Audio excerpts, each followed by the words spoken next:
this weekend is Shavuos, Friday and Shabbos, and there is a minhag, there's a custom to read the Megillas Rus on Shavuos. Now, there are many different customs in that regard. Actually, the custom of Lubavitch and Ger, the custom of Lubavitch and Ger is that we don't read it in shul.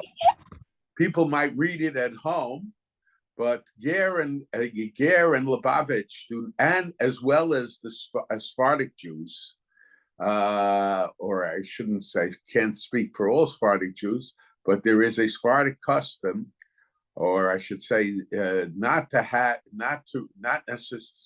they do not necessarily read Megillas Rus in shul. That's one custom.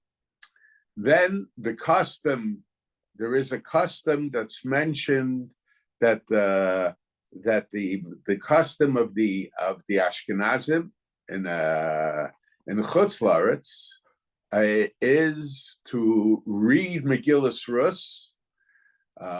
Some read it with the Ashkenazim. Some read it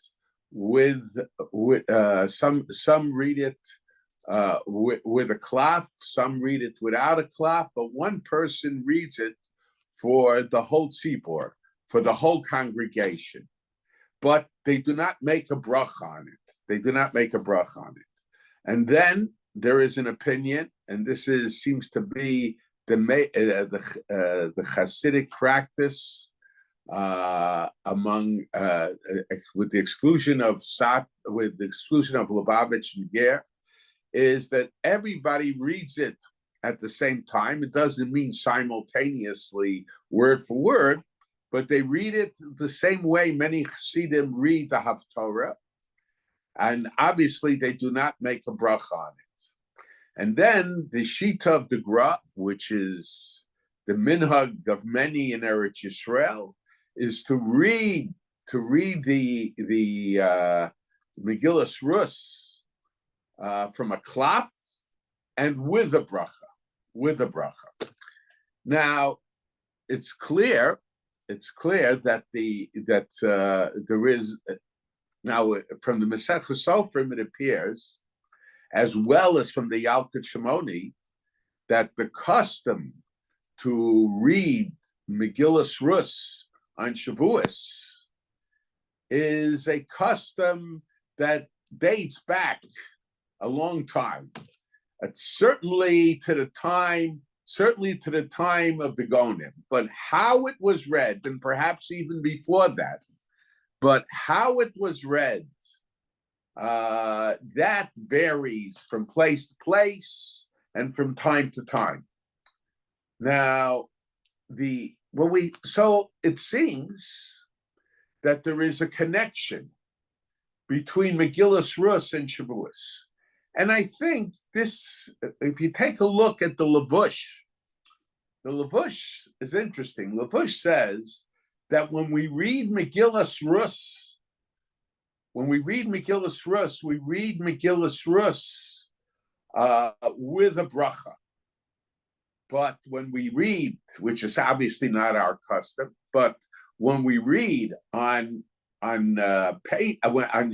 we read on Sukkos, Kehelis, we don't make a bracha. And the question is, why should there be a difference? And I think, even though other reasons are suggested that need to be explained, one of the reasons suggested was because the Chachamim had some concerns initially about Megillas Kehelis, because there were certain psukim that initially seemed to be contradicting other psukim in terms of the ideas that were being expressed in Kehelis. But ultimately, the accepted custom was that we see Kehelis is part of Tanakh, although there was a dispute about that originally.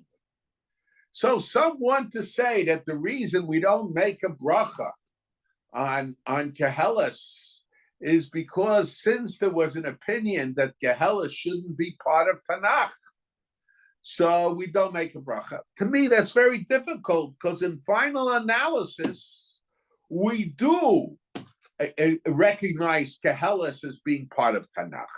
So why is it that when one reads Kehelis, according to many shitos, you don't on Rus, on Shavuos, you don't make a bracha, and Rus, Kehelis on Sukkot, you don't make a bracha, and Rus on Shavuos, you do make a bracha.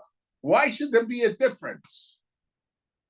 And to me, it seems that the obvious answer is that Rus has a much stronger relationship with Shavuos than Kehelis has with Sukkot. And it's because the Rus, a special relationship, strong relationship with the idea of Shavuos, that it was proper to make a bracha on it. It's not just stam minhag, but it's a custom that, in a sense, expresses what Shavuos is all about. So when we understand that, so we have to understand what is it about Megillas Rus that creates a relationship with that it has a special relationship with Shavuos. Now, a number of pshatim are given. I'm sure every rabbi gives his own pshat, probably depending on the year. Each year they'll give a different pshat, a different explanation. But I want to mention the explanations that are mentioned by some of the early commentators. One reason given is because Shavuos is the holiday of Geirus. And because Shavuos is the holiday of Geirus, so we read about Rus, who went through Geirus, and not only that, but the Megillas Rus itself is the source of a lot of the halachos of Geirus. The Gemara in Yevamos, the Jew says many dinim from Megillas Rus regarding what questions, what mitzvos we inform the ger about, and how to treat a prospective ger who comes.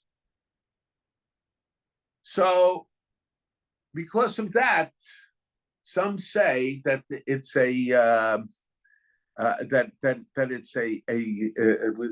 read Megillas Rus on Shavuos. We'll go into that a little bit more. Another reason given is that the holiday, because if you take a look, the Torah, after telling us about the mitzvah of shtei halechem, of the korban, of the sacrifice that was given on Shavuos, it talks about the gifts that we have to leave for the ani, for the poor person from our fields, how the poor person could take certain leftovers from the fields, corners of the field, whatever it is, leket shikhan peya. So the laws, so it discusses chesed that is done during the harvest season, and that's what Rus is all about. Rus is about chesed that is done during the harvest season. And then the Torah also talks, the Mepharshim also give another explanation. But we have to understand that's true. The Torah mentions it, but the question is, what is the logical connection? What is the lesson to be learned by virtue of the fact that there is a relationship between Shavuos, perhaps Matan Torah, and providing for the poor? And then another reason given, and this reason is strange, but we were going to try to explain it anyway, is because Shavuos, according to Chazal, that was the day that David HaMelech passed away. And we know with many tzaddikim, HaKadosh Baruch Hu has their death on the same day as their birthday. So there is an assumption that David HaMelech not only died on Shavuos, but was also born on Shavuos.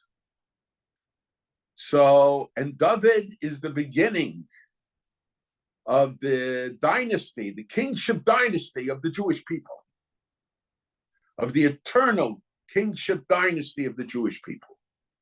So the Torah wants to show the yichus, so to say, of David HaMelech. But we have to understand that because of that, we read it on Shavuos. We need to understand it. And then there's a Yalkut Shimoni. The Yalkut Shimoni gives another reason. The Yalkut Shimoni says, Ma inyan Rus Eitzla Teres Tzeres Shenikre Spat Tzeres. What's the significance of Megillas Rus with that Tzeres, that it's read not Tzeres, that Tzeres meaning Shavuos. And it says, Atzeres Bismat Matan Torah, in the time of the giving of the Torah. L'lamdecha shelo nitna Torah al yedei yisurim va'oni. That Torah was given only through pain and oni and poverty, because you see what Rus had to go through. Rus, according to our sages, was the daughter of the king of Moab, and she gave all that up for a life of poverty. She gave all that up. And from the perspective, she saw that she would have to go beg, go to other people's fields, pick up what the people dropped.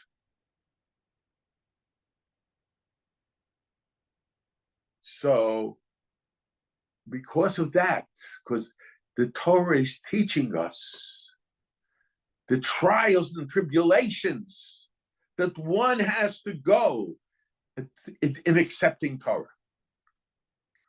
Now, it's interesting. In conjunction with that answer, it's interesting. When Rus tells Boaz that he is the Goel, he is the Redeemer, that he should take her as his wife in order to give perpetuation to the memory of her first husband, that he should perform Yibum. So Boaz said to her, "Heitavta chaste chachrein meharishon." Your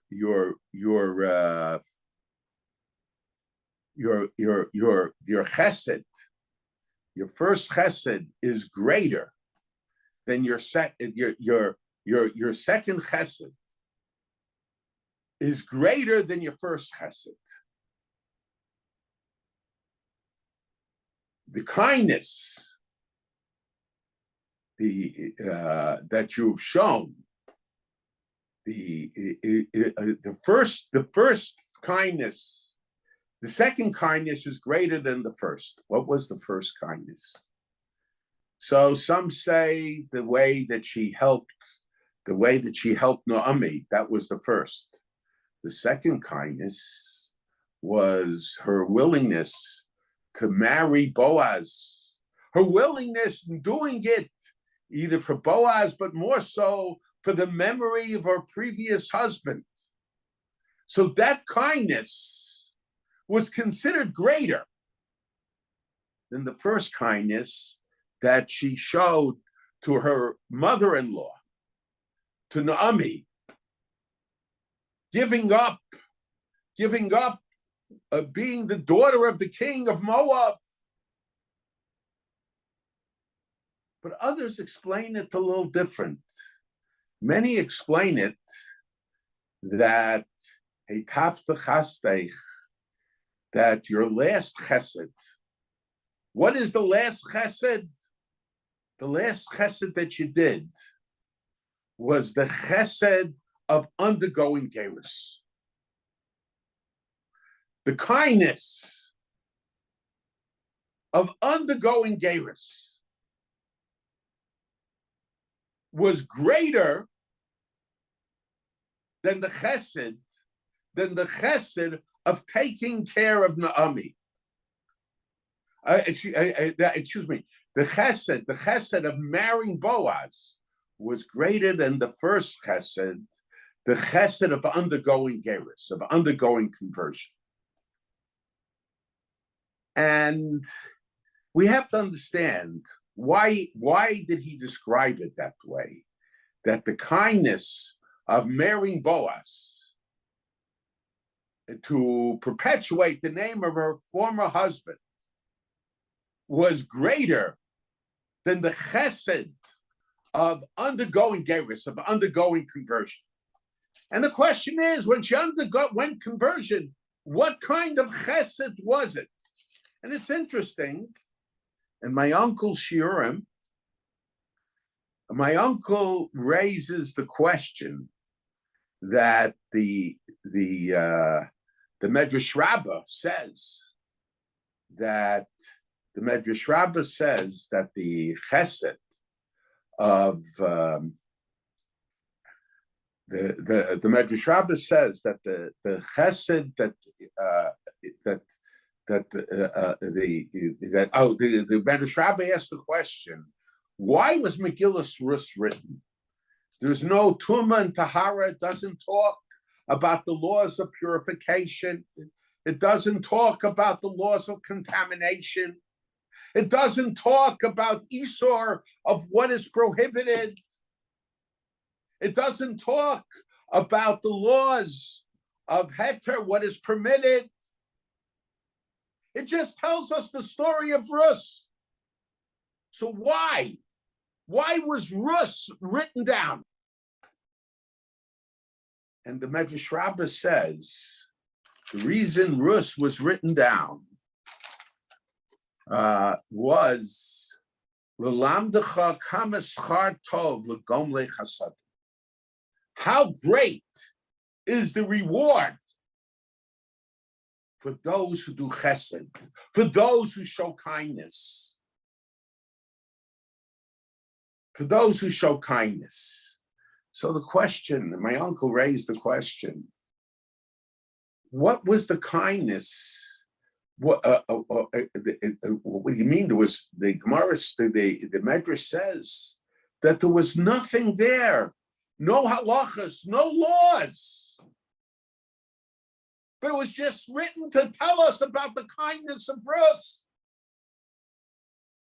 to understand the significance of kindness.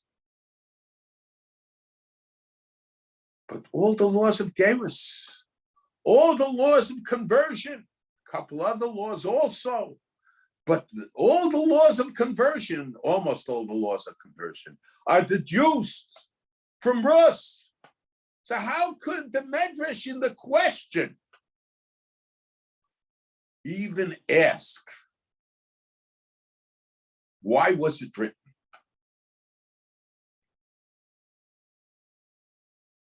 there's nothing, there are no halachas there, there are no laws mentioned there. Certainly there are laws mentioned there, the laws of conversion. Most of the laws of conversion are the Jews from Rus. So my uncle said, citing the Mefarshim, that Chastei Charishon, the first chesed you did, what was the first chesed?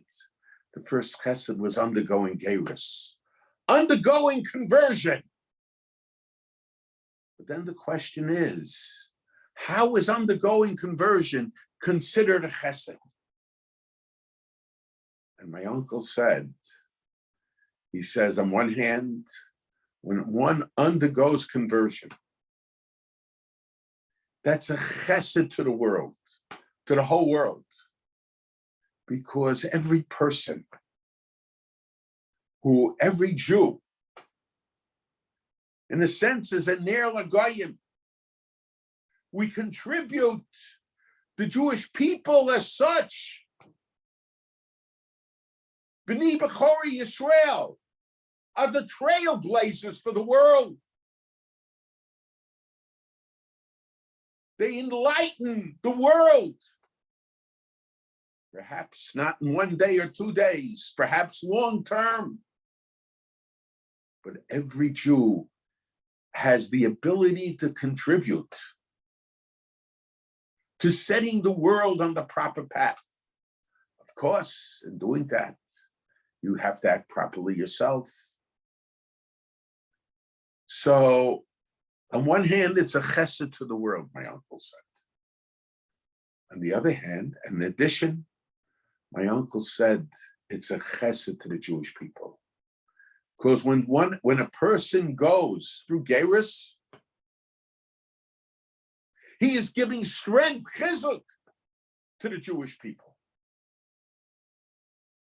So that's what's the chesed. Others use a different expression.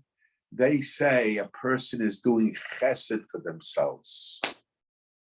They're doing kindness for their own soul. But the question is, the Gemara, the Megillah seems to say that the second chesed, the chesed of marrying Boaz, of perhaps perpetuating the name of her dead husband, was greater,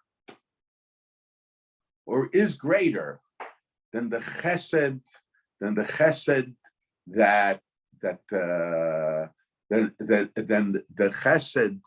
of going through gerus. Now, especially if we say that, as my uncle said, that it's a chesed to HaKadosh Baruch Hu. So so my uncle, answering the question, said that the chesed was a chesed to HaKadosh Baruch Hu.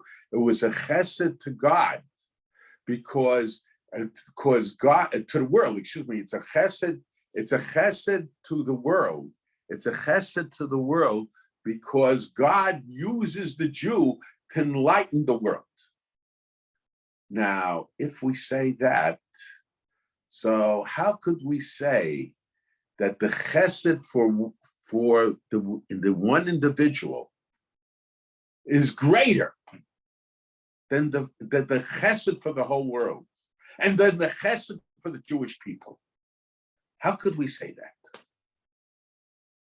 And then, if you ask me, if we want to say it's chesed, we could even suggest, there's a pasuk in Yirmiyah, Zacharti la chesed nu arayach, and according to, there's a dispute among the Mefarshim, Lech techa achrei bamidbar. So God says that I remember the chesed of your youth, of the foundation of you as a nation, when you went through the desert, Be'eretz lo zarua, in a wasteland. And it seems, according to the way some Mefarshim learn, There is machlokas about it. But chesed nu'rayach is the chesed that the Jew did for God. So I would suggest, just as an alternative, I would not suggest it if not for the pasuk, but perhaps Gerus is seen as a chesed HaKadosh Baruch Hu. In a sense, we are becoming partners of HaKadosh Baruch Hu. We are helping HaKadosh Baruch Hu in showing the world or in giving chizuk to the Jewish people. And then certainly we have to ask the question, how is it that this chesed, if we say that explanation, how is it that this chesed should be hetafta? That the chesed of marrying Boaz is considered a greater chesed. How are we to understand that? But I think when we evaluate chesed,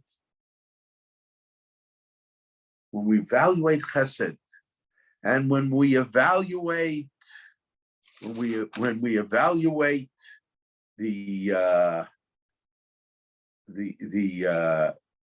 chesed, what a person does, the sacrifice a person makes to do it, that's a greater chesed. In other words, if you have two people, one person very rich and one person poor, and they both contribute, they help poor person out, but how do we evaluate the chesed? Do we evaluate in terms of dollars and cents? Or do we evaluate it on the basis of the sacrifice that a person makes? So at least one of the criteria of chesed, of course, we have chesed of saving a life. That's to a certain sense is on a higher level. But one way of evaluating chesed, and it's not the only way, but one way of evaluating chesed, the degree of chesed, is in the sacrifice that is made.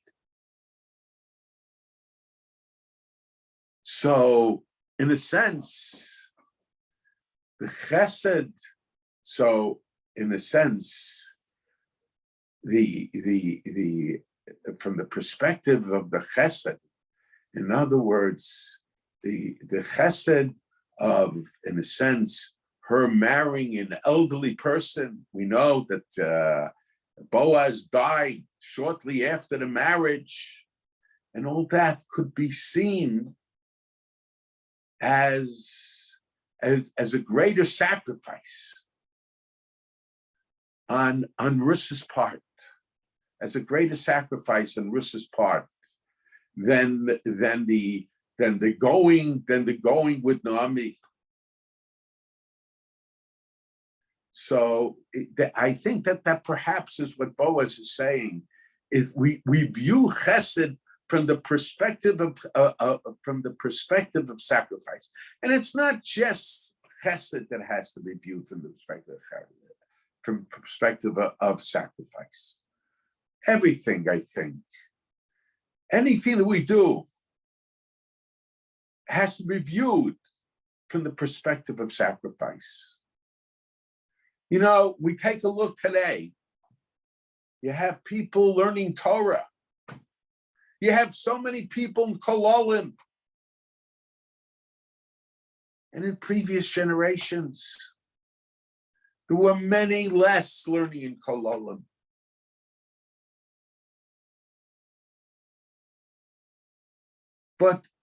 And when you view it from that perspective, a person could suggest, hey, maybe we're on a higher level. Of course, it goes against everything that we know and we see.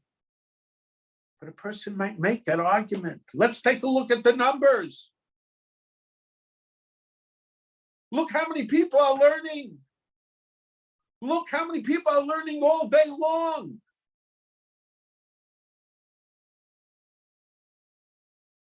But on the other hand,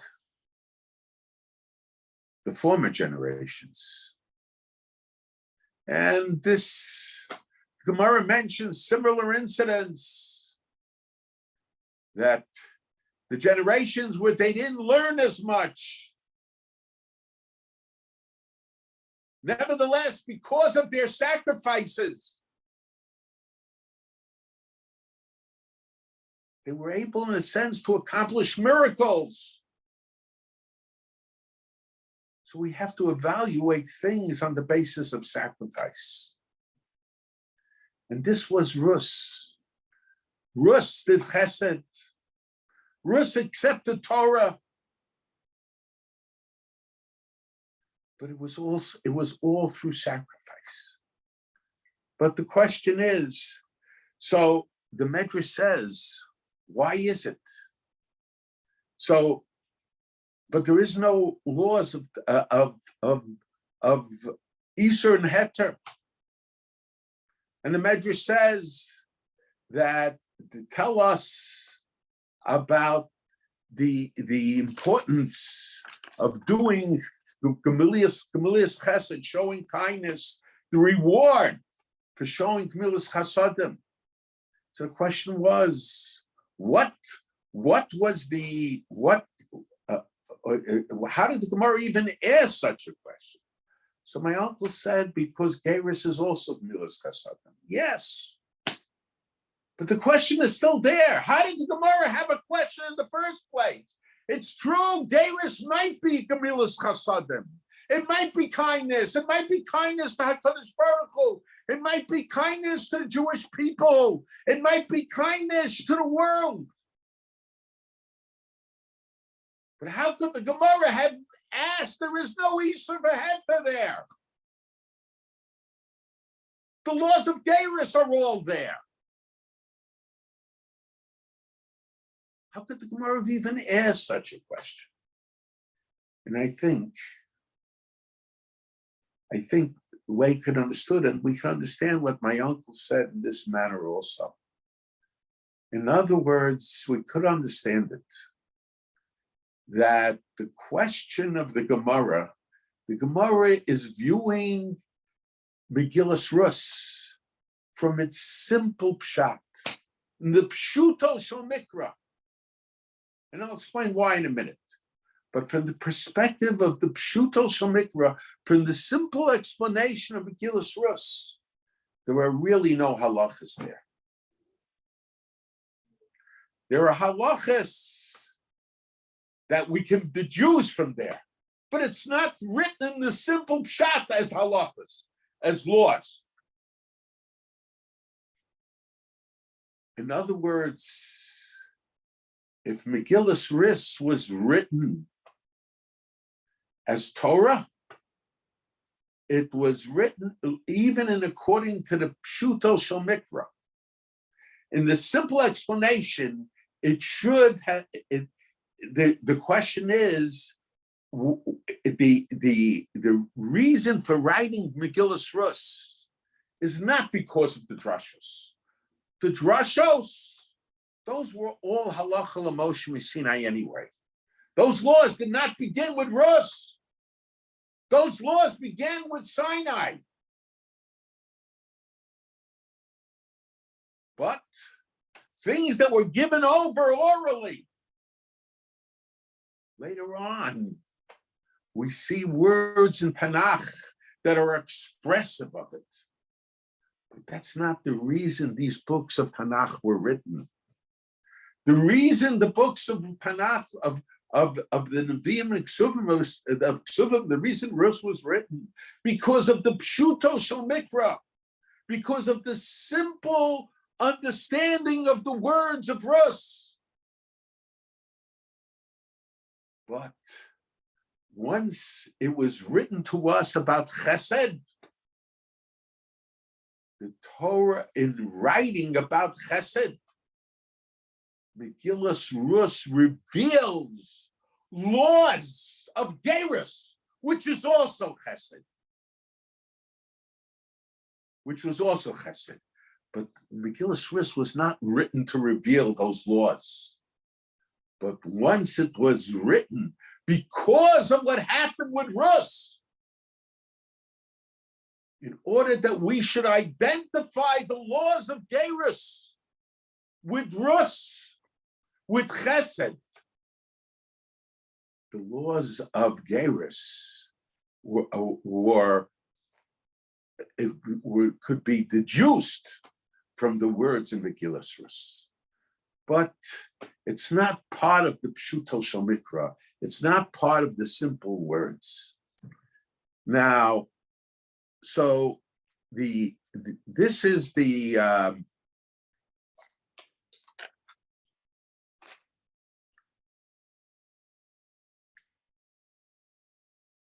now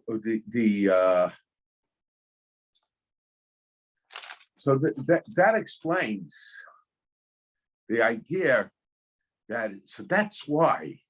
So the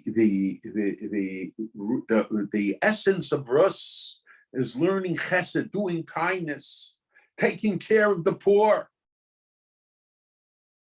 And kindness manifests itself not just in giving something, but kindness manifests itself in giving a person a certain self-perspective.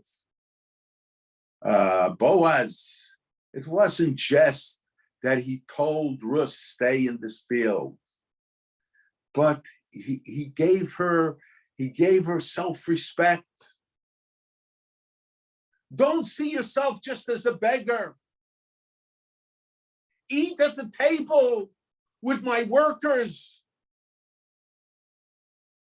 That's also chesed. Now,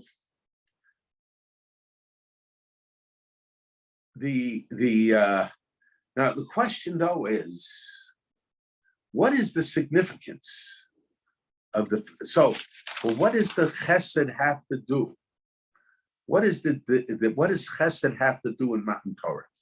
And also we have to understand the reason that identifies Megillas Rus with the birth of David HaMelech. Okay, it's true. David HaMelech died and perhaps was born on Shavuos. But that's not the focus of Shavuos. The focus of Shavuos is Matan Torah. So why do we read? Just because it happened on that day. So because of that, we read Megillas Rus. Because of that, according to some shittas, we make a bracha on Megillas Rus. How are we to understand it? Now, I think that part of Megillas Rus is to tell us what Jewish leadership is all about. There are two perspectives of leadership. One perspective of leadership is to see leadership as a position which offers people an opportunity to take. We read in the newspapers, not going into details, and I'm not talking about specific individuals. We could talk about generally, that people use positions of leadership. People desire leadership because it offers potential for taking. On the other hand, there are people that view leadership positively because, and are interested in being leaders, because they have this need, they have this desire to give. According to the Das Kenim about Tosfos, for example, Avram in Vayera, he sits Kachom Hayom. That was the time for eating, but Avram couldn't eat. unless he could share his food with somebody. According to Das Ken Tosfos, that's why he stood by the door of the tent. Now, we have a contrast. Look, Torah tells us about Korach. The first pasuk, Korach took. Vayikach Korach. Torah doesn't tell us what Korach took. Rashi mentions two pshatim. Rashi says he took Rashi Sanhedrios. He took leaders of Sanhedrin, of leaders of Batei Dinim with him in his rebellion against Moshe. And another pshat is he took himself aside to wage war against Moshe, created another camp.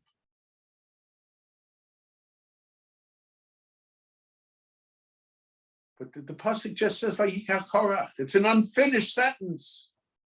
The question is, why did the Torah tell us? Why did the Torah leave it Vayikach Korach? And the answer is the reason the Torah, because the Torah wanted to tell us what was it that made Korach desire leadership. Because Korach, by his very nature, was a taker. Vayikach Korach, Korach took. What did Korach take? Korach took whatever he could take. He was a taker. That's why he desired leadership. Similar to the political, some of the politicians today. But then, on the other hand, when Moshe Rabbeinu defended his leadership, and Shmuel in the Haftorah Parshas Korach defended his role as a leader, he says, "Achamor mi lakachti." Did I take anything from anybody? Moshe and Shmuel, they saw leadership from the perspective that it offered opportunity to give.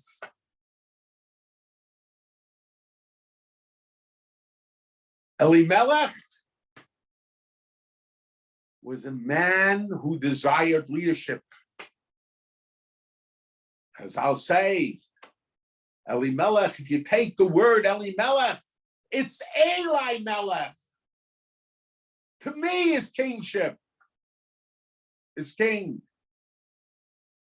And our sages tell us that Elimelech was one of the leaders of the Jewish people. But what happened? There was a rob. There was a famine in the land. So he abandons the Jewish people. He abandons the people he was the leader of.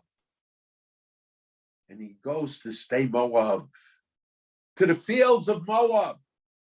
Why does he go to the fields of Moab? Because when there was a famine in the land, the position of leadership that he had no longer opened for him opportunities of giving. From here on, by being a leader, he had to give. And Elimelech had no desire for leadership that manifests itself in giving. He only desired leadership that manifests itself in taking. So, and the same thing is true. He had the Korach approach. And then, so Malchus Beis David, that represents the idea of Jewish leadership. Jewish leadership has to be grounded in his desire to do chesed. And this is why the connection. So David, he is the foundation of Chesed, and we see, compare, what is Megillas Rus all about? Megillas Rus is about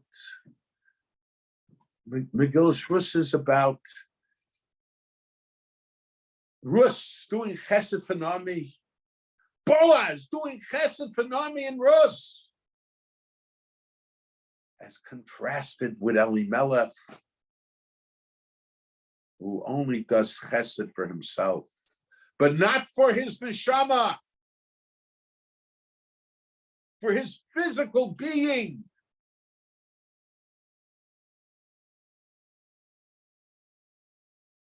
So the idea behind Megillas Rus is the idea that Jewish leadership manifests itself in chesed, in giving rather than taking. It's interesting. There is a the Rambam, it was one of the Jewish newspapers, in Europe. So at that time, they went around asking different dolim, different leaders of the Jewish people, what is the job of a rabbi? So they went to the Aruch HaShulchan. The Aruch HaShulchan was perhaps the greatest posek of that time, certainly his work. The Aruch HaShulchan made him the posek for many generations of Rabbanim. And they asked him, what is the job of a rabbi? The Aruch HaShulchan said, the job of a rabbi is to paskin shaylos. If a question of Jewish law comes up, you go to the rabbi to paskin, to decide. They went to Rabbi Petterberger. Rabbi Petterberger was perhaps the outstanding student of Rabbi Yisrael Salanter, the founder of the Muslim movement. And they asked Rabbi Petterberger, what is the job of a rabbi, of a spiritual leader? Rabbi Petterberger said, the job of a rabbi is to give Musar. Tell the people how they're not acting properly, how they can improve themselves.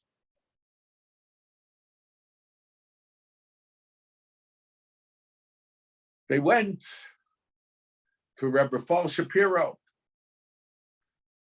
my great-great-grandfather. Rabbi Fall Shapiro was a big masmid. He sat and learned all the time. He did not get involved.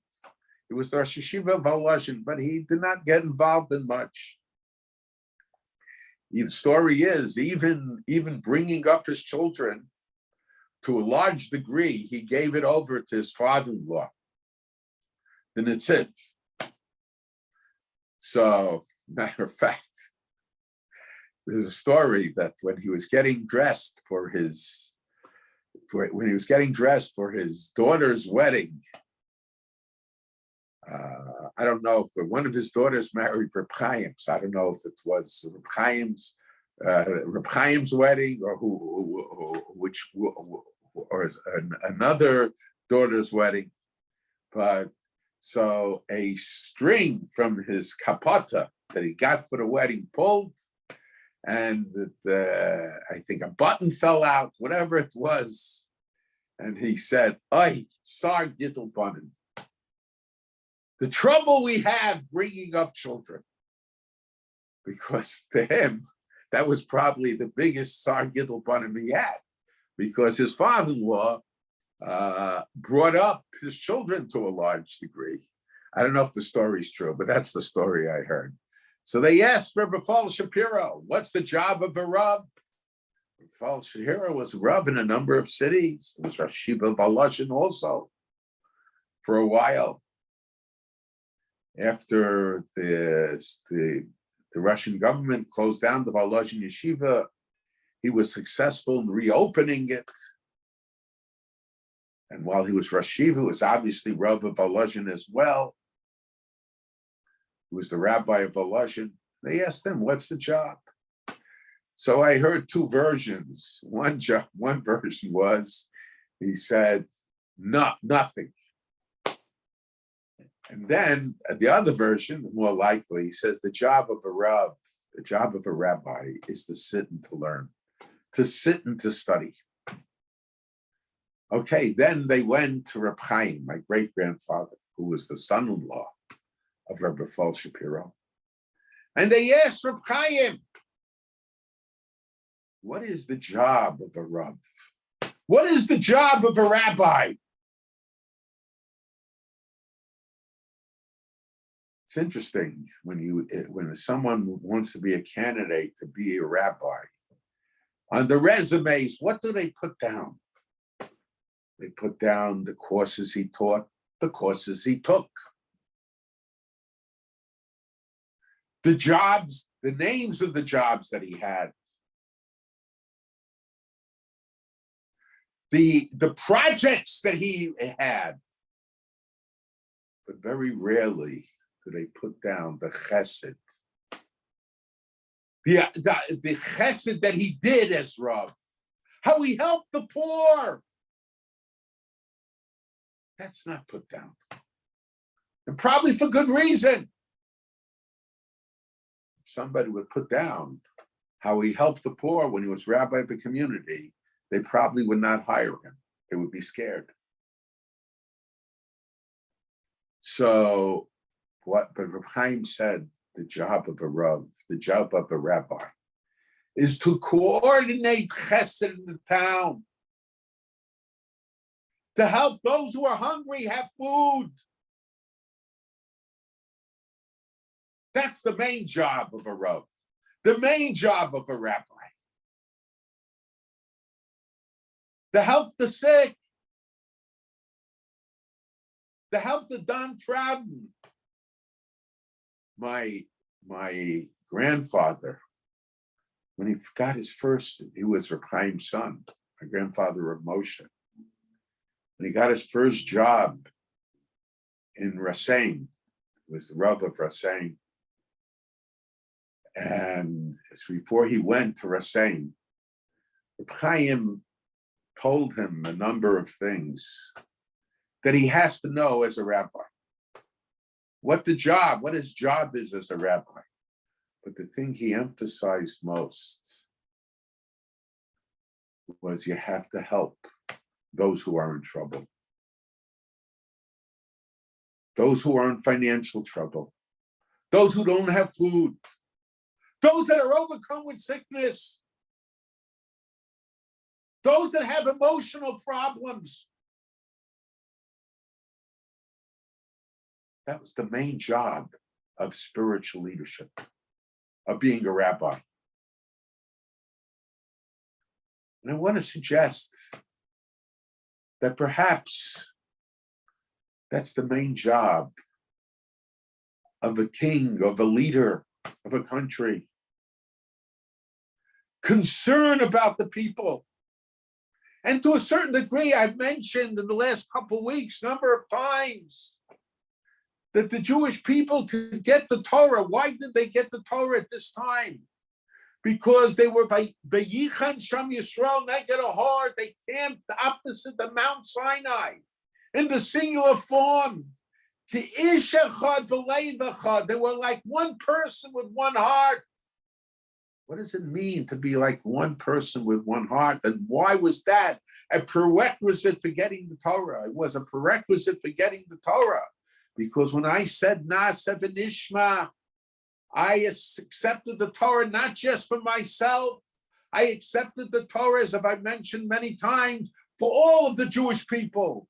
And not just for the Jewish people of this generation, but for the Jewish people of the other generations as well. I have a responsibility towards them. But how can I accept something for somebody else? I have to be like the same person. How am I like the same person? I'm like the same person if I feel this pain. It's empathy. I feel his pain and I feel his joy. Empathy as opposed to sympathy. And today, sympathy would be a big step. But what is required of us is empathy. Look, go into shuls today. I remember as a boy, you went into a shul. People, all kinds of different types of people. And they were devoted one to another. One could have been rich and one could have been poor. One could be prestigious and the other didn't have such prestige. But they were more like Ish and Chod than today. Today, I remember hearing years ago about one of the day schools. I'm not going to say which day school it was. And it was always, in day schools, one admired what the parents, the effort the parents put to help their day school out. And it didn't make a difference if the parent was rich and the parent was poor. They always volunteered their time. I mean, there are probably cases where they weren't able to. But the day school wasn't just like a store, something extraneous to them. That was their day school. I remember there was one man from time to time who was a poor man, but he was on the board because he would always volunteer at the board of the day school.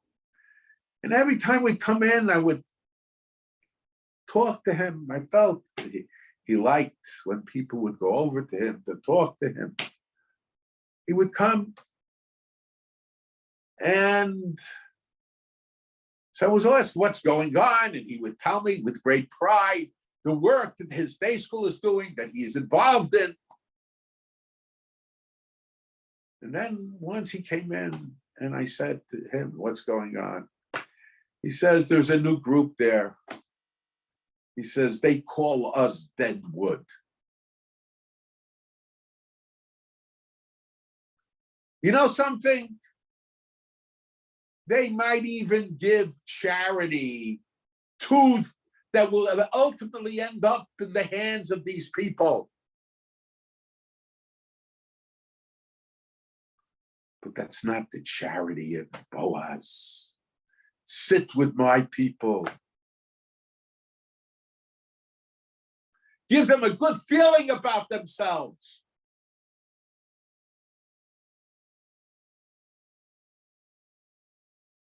This is the chesed of Ke'isha Chad B'Leiv Echad. This is the chesed of Ke'isha Chad B'Leiv Echad. We have to be like the other person to accept the Torah for the other person. And this is, in a sense, the Gerus itself. When the story of Hillel I mentioned, when it said, tell me the whole Torah on 1 foot before I undergo conversion. He said, love your friend as yourself. In other words, if you're going to accept, Gerus is acceptance of Torah. It's Matan Torah. It's the perpetuation of Sinai. And when someone undergoes Gerus, he's not accepting the Torah just for himself. He has to be accepting it for all the Jewish people. So it has to be V'ahavta l'reacha kamocha, in the sense, you and me are one. Kamocha, as if he was you. You have to love him as if he was you. He was Kish Echad, Belev Echad. In a sense, it has to be Kish Echad, Belev Echad. So the giving of the Chesed is the idea that me and the other person is one. But the chesed shouldn't be just on the basis of sympathy. It has to be on the basis of empathy. So, and the idea is, Chazal tell us, Lo nitna Torah elo letzaref es habrios. The Torah was given to bring people together.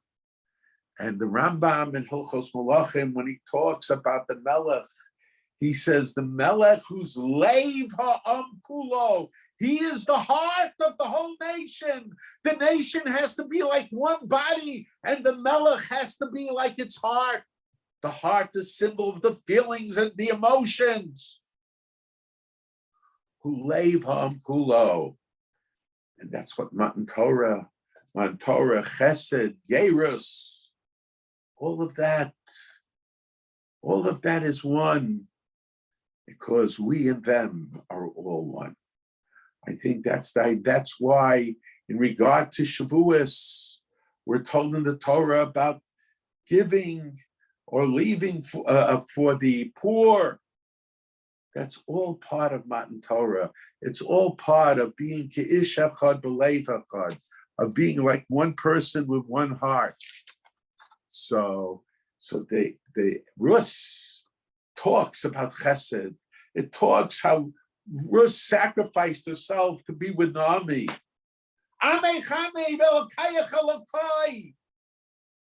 Me and you are one. So the Torah tells us the laws of Chesed.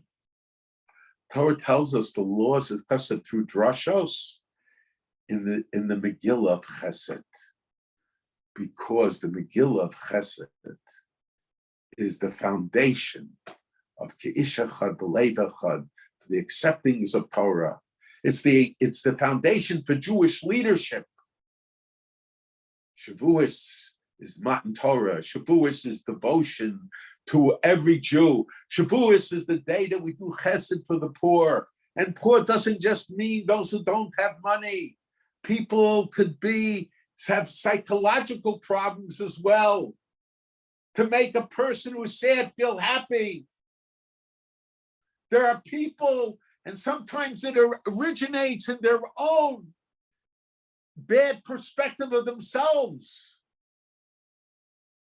that they only can get happiness with seeing somebody else down.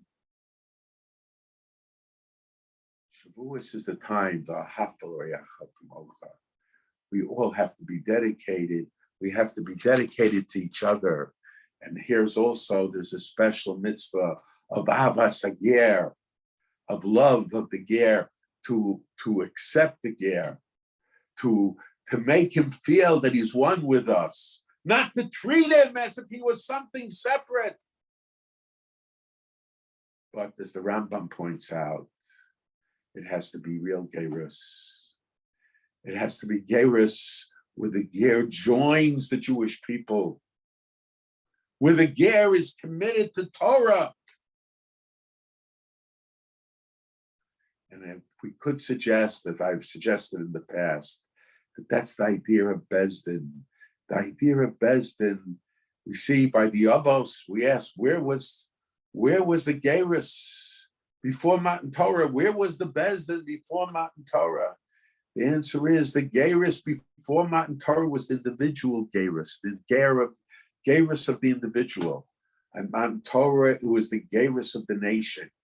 When I am Megayer, when a person is Megayer, when a person goes through gerus conversion, first of all, he converts, he becomes a Jew, but he also becomes part of the Jewish nation. The need for a Bezdin for gerus began with Matan Torah, or after Matan Torah, because then the conversion was not just the conversion that I became a Jew. There the conversion was, I became part of the Jewish nation. The Bezdin represents the Jewish nation. The Bezdin accepts the Ger as part of the Jewish nation. And this is what we have to understand. We can only be re-experience Matan Torah if we'll be Ke'ish Echad B'Lev Echad. Okay. If anyone has any questions, please put them in the chat.